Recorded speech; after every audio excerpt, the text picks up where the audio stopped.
महागणाधिपतये नमः। ओं गुरुभ्यो नमः। ओं श्रीमात्रे नमः। अरुणां करुणातरङ्गिताक्षीं धृतपाशाङ्कुशपुष्पबाणचापाम् अनिमादिभिरावृतां मयूकैः अहमित्येव विभावये भवानीं। శ్రీమాత్రే నమః. ప్రేక్షకులకి ఆ లలితాంబిక అమ్మవారి యొక్క అనుగ్రహం పరిపూర్ణంగా కలగాలని మనస్ఫూర్తిగా కోరుకుంటూ మనం ఈరోజు తులారాశిలో రవి ఉంటూ శుక్రుడు నీచత్వాన్ని కోల్పోయి తన స్వక్షేత్రంలోకి వెళ్తూ రవికి నీచభంగ రాజయోగాన్ని ఇస్తున్నాడు. తద్వారా ద్వాదశ లగ్నముల వారికి లగ్నం తెలియని వారి రాశి నుంచి చూసుకోండి ఎటువంటి శుభ ఫలితాలు జరగనున్నాయి. తులారాశిలో రవికి కనుక నీచభంగ రాజయోగం జరిగి అదేవిధంగా రవి 2వ తేదీ నుంచి శుక్రుడితో కలిసి ఉండి నీచభంగ రాజయోగాన్ని పొందుతూ 16వ తేదీ నుంచి మారిపోతున్నాడు. అయితే ఈ శుక్రుడు మాత్రం అక్కడ 25వ తేదీ వరకు ఉంటాడు. మధ్యలో ఆఖరి 2 రోజులు కూడా బుధుడు కూడా కలుస్తాడు. దీనివల్ల కొంత యోగాలు కలుగుతున్నాయి.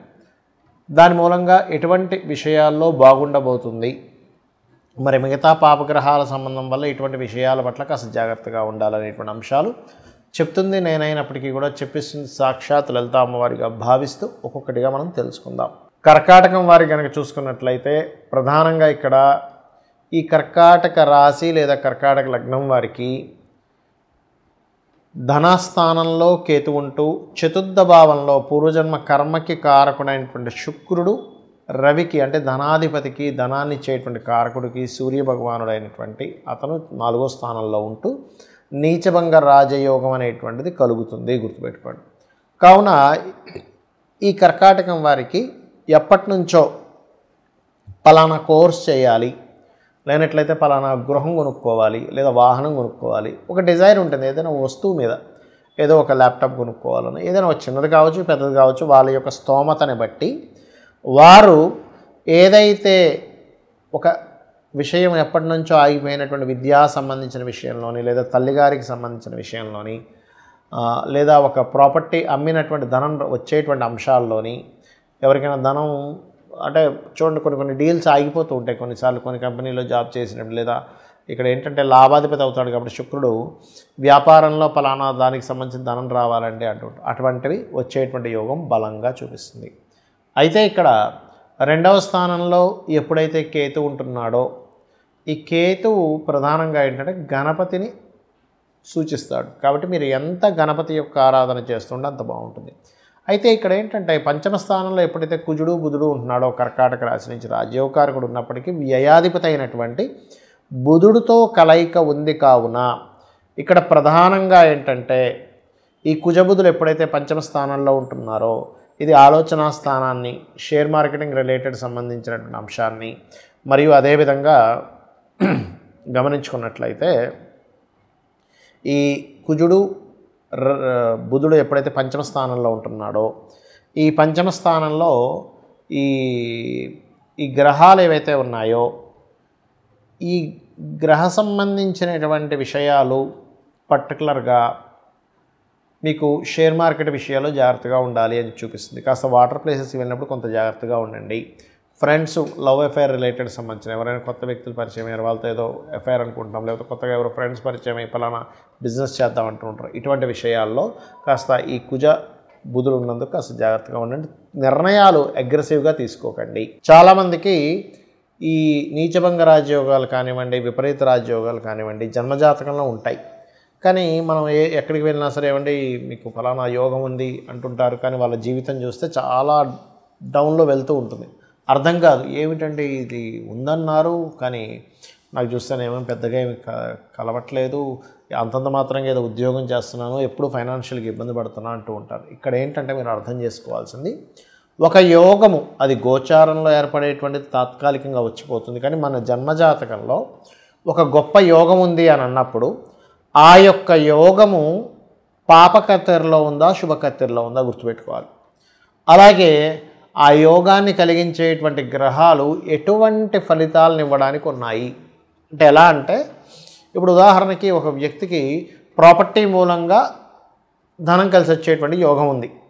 అలాంటప్పుడు ఏంటంటే ఆ జాతకుడు ఆ జీవుడు అమ్మాయి కావచ్చు అబ్బాయి కావచ్చు అప్పుడు ప్రాపర్టీ రిలేటెడ్ సంబంధించిన యాక్టివిటీ చేస్తేనే అవుతుంది. కానీ ఇంకోటి ఏదో ప్లాన్ చేసుకుంటూ ఇంకో దాంట్లో నాకు రావట్లేదంటే అవ్వదు. ఎలా అంటే చూడండి, ఒక చిన్న ఎగ్జాంపుల్ చెప్తాను. మన బాడీలో పలానా వైటమిన్ తగ్గింది అని చెప్పారు డాక్టర్ గారు. విటమిన్ సి అనో, విటమిన్ డి అనో, B12 అనో సంథింగ్ తగ్గింది. అప్పుడు మనిషి ఏమవుతాడు, అతని యొక్క తత్వం, అతని శారీరకంగా మానసికంగా కొంత స్ట్రెస్ అవుతూ ఉంటాడు. అంటే హెల్త్ బాగోకపోవడం వల్ల అవి సపోర్ట్ చేయకపోవడం. అప్పుడు ఏం చేస్తాం మనం, ఎగ్జాక్ట్లీగా B12 పెంచేటువంటి ఒక ట్యాబ్లెట్ ఇంజెక్షన్ తీసుకుంటాం. అప్పుడు ఎగ్జాక్ట్లీగా అది పెరిగినందుకు కొంచెం ఎనర్జైజ్ అవుతాడు. అలాగే ఇక్కడ ఆ ప్లానెట్, ఆ కాంబినేషన్ ఏదైతే ఉందో దానికి సంబంధించినటువంటి కర్మ చేయడం మీకు ఆ యోగాన్ని ఇస్తుంది. ఒకటి పాయింట్ నెంబర్ 1. రెండవది, ఇక్కడ ఏ గ్రహాలు మనకి పాపకత్తెరలో ఉన్నాయి అంటే చిన్న ఎగ్జాంపుల్ చెప్తాను నేను మీకు. మీకు ఏదైతే మహాదశ నడుస్తుందో, అంటే ఉదాహరణకి సూర్యభగవానుడు ఓన్ హౌస్లో ఉన్నాడండి, సింహరాశిలో సూర్య మహాదశ రాబోతుంది, అద్భుతం, అది ఇది అని. కానీ సూర్యుడికి అటు ఇటు శని రాహువులు ఉన్నారు. అప్పుడు ఏం చేస్తుంది, అది ఇవ్వలేదు రిజల్ట్. ఎలా అంటే, ఒక ట్రాఫిక్లో ఒక వాహనం కనుక స్ట్రక్ అయిపోయినప్పుడు అటు ఇటు వాహనాలు ఉన్నప్పుడు ఎలా అయితే ఇబ్బంది అవుతుందో ఆ రకమైనటువంటి ఇబ్బంది అనేటువంటిది కలుగుతుంది, గుర్తుపెట్టుకోండి. అలాగే మరొక విషయం ఏంటంటే, ఇక్కడ గమనించినట్లయితే ఇక్కడ ఒకటే విషయం,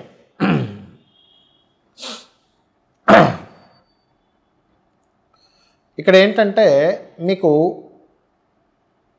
పాపగ్రహాలతో సంబంధం ఉందా, అదేవిధంగా శుభగ్రహాలతో సంబంధం ఉందా అని కూడా చూసుకోవాలి.